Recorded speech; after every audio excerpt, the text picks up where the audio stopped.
The US and Iran have taken another major step towards a permanent end to the war. The 14-point Memorandum of Understanding.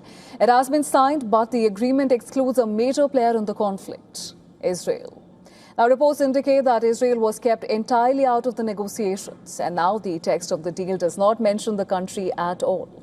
The text only mentions the United States, Iran, and their respective allies.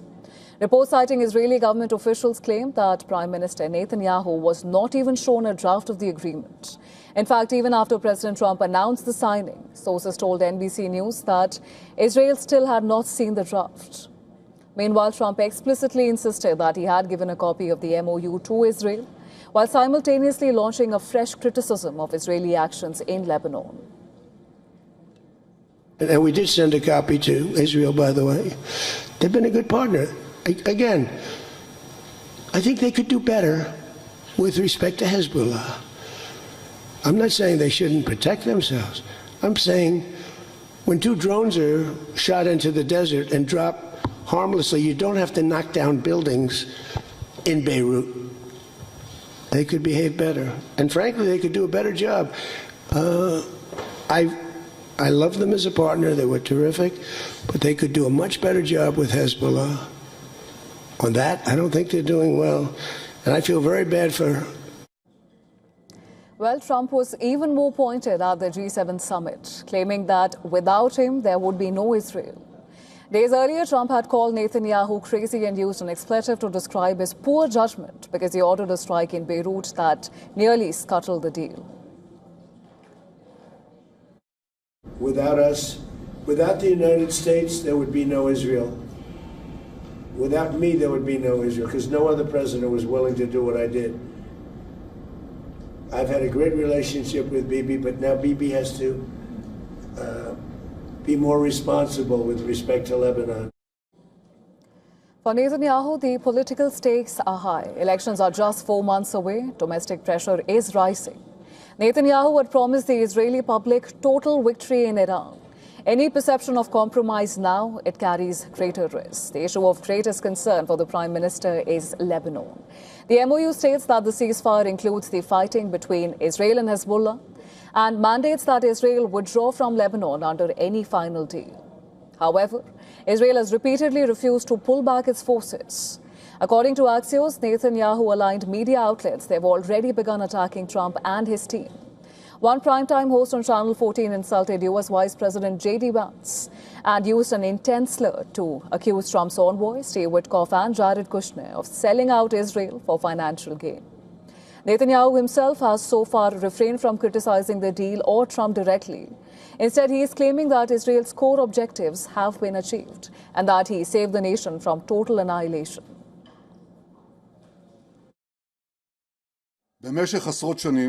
We saved the state of Israel from annihilation. But I tell you, citizens of Israel, the struggle is not over. We will have to continue standing guard, continue being strong and determined to defend ourselves as necessary. Yes, I am going to run, and I also intend on winning.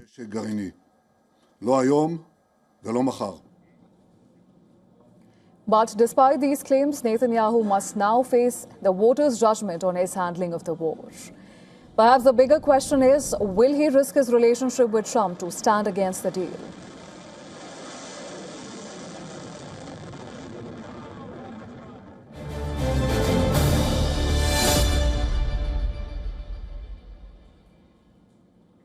And to unpack this core tension, joining us live on the broadcast from London is Daniel Levy, President of US Middle East Project. Thank you so much, Mr. Levy, for making time for us. Now, the 14-point Memorandum of Understanding, it has been signed, but interestingly, the text of the deal does not mention Israel at all.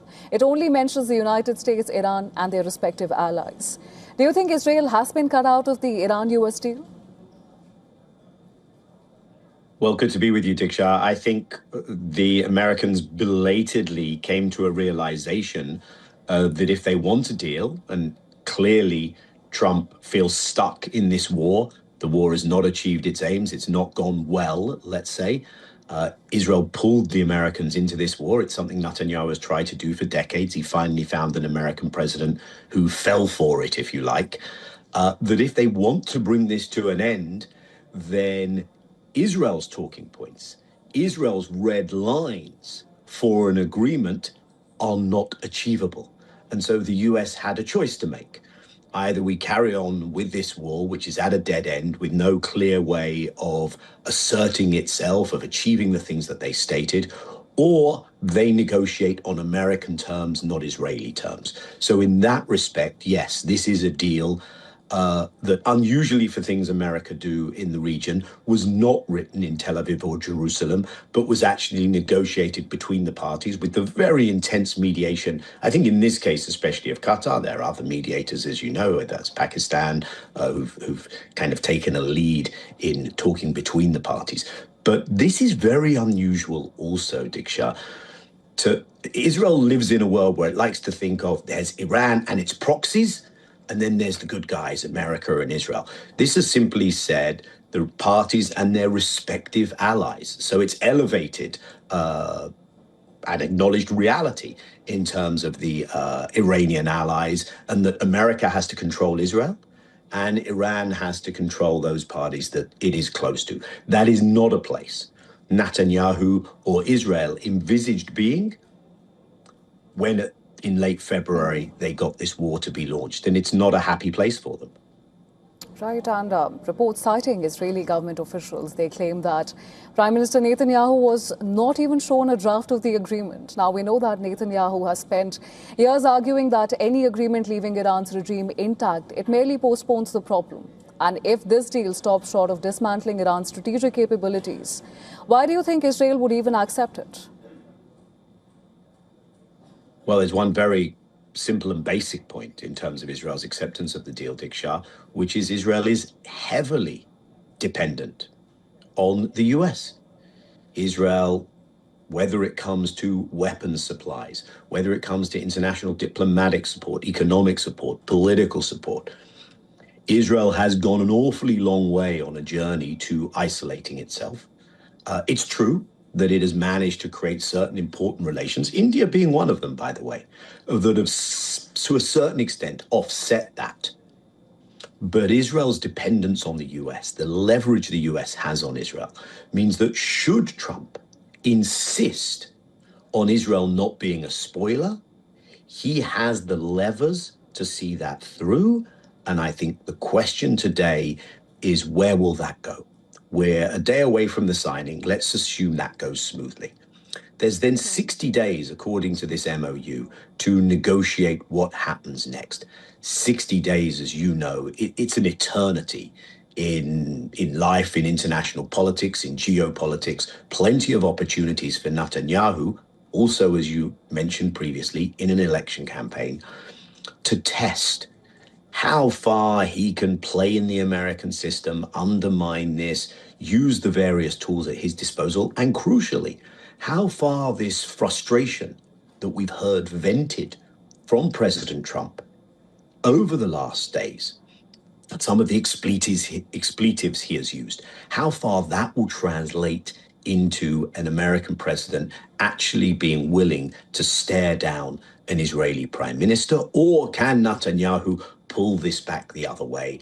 There are tried and tested methods that Israel has in the US for working in that system. I think one of the things that Trump is doing, if I may, is we know enough now about President Trump to know he dodges responsibility, and if anything goes badly, he'll shift the blame onto someone else.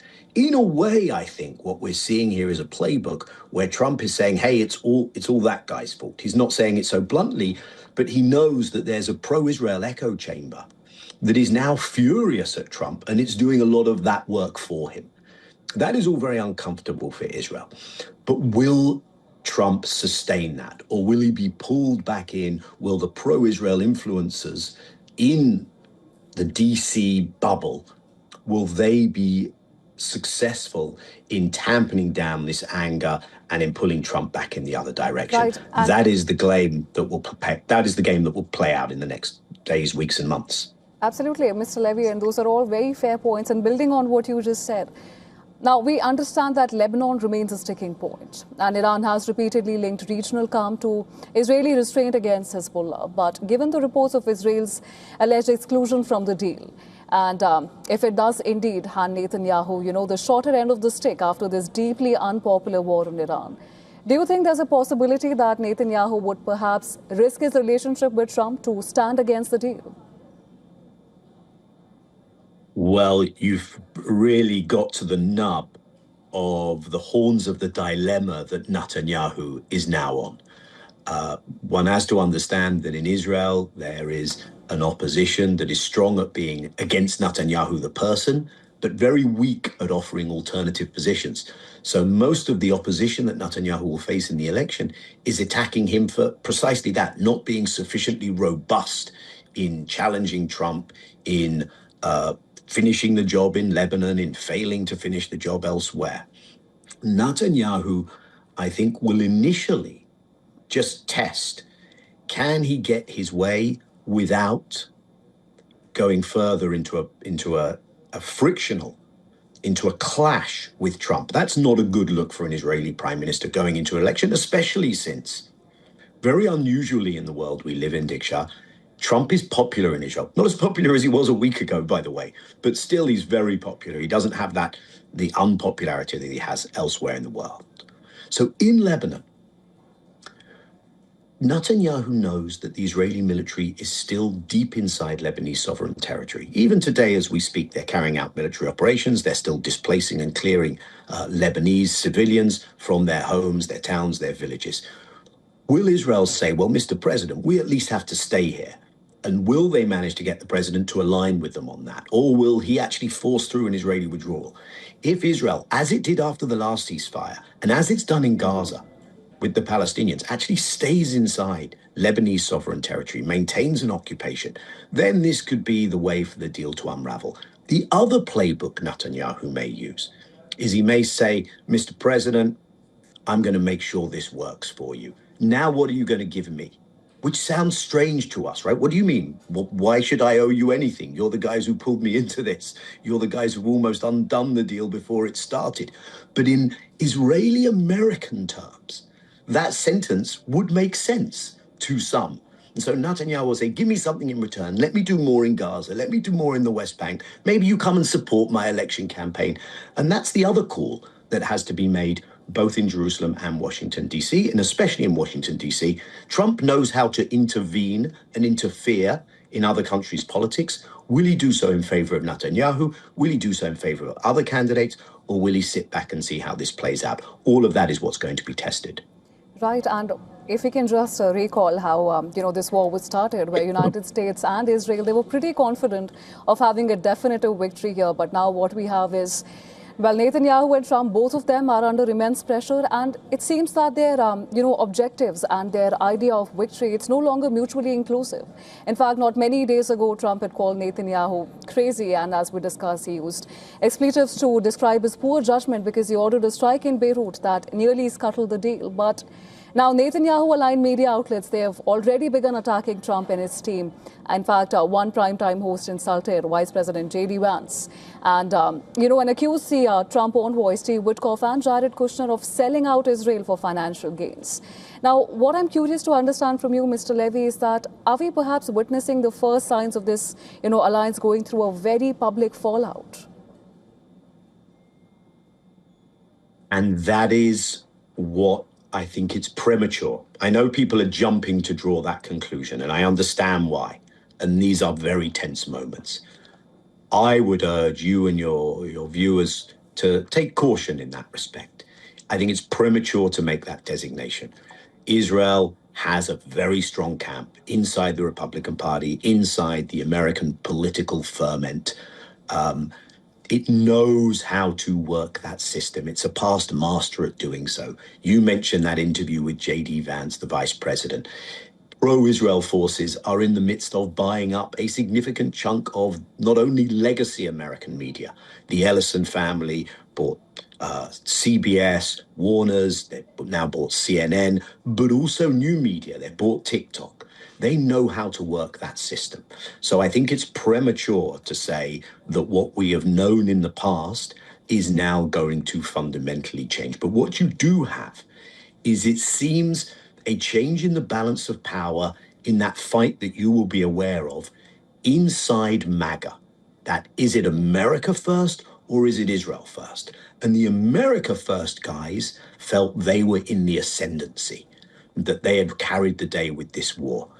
Sorry, the Israel first guys. It now seems the America first guys who are critical of Israel are having their moment. But that pendulum could switch again. Netanyahu is paying the price for an excessively hubristic and overreach approach We to hear the you, region. Mr. And I Levy, think but unfortunately we're short of time here, and you very rightly pointed out that it is pertinent to tread with caution at this point. We'll have to wait and see where this goes from here on. But for now, thank you so much for joining us in the broadcast and sharing your insights with us.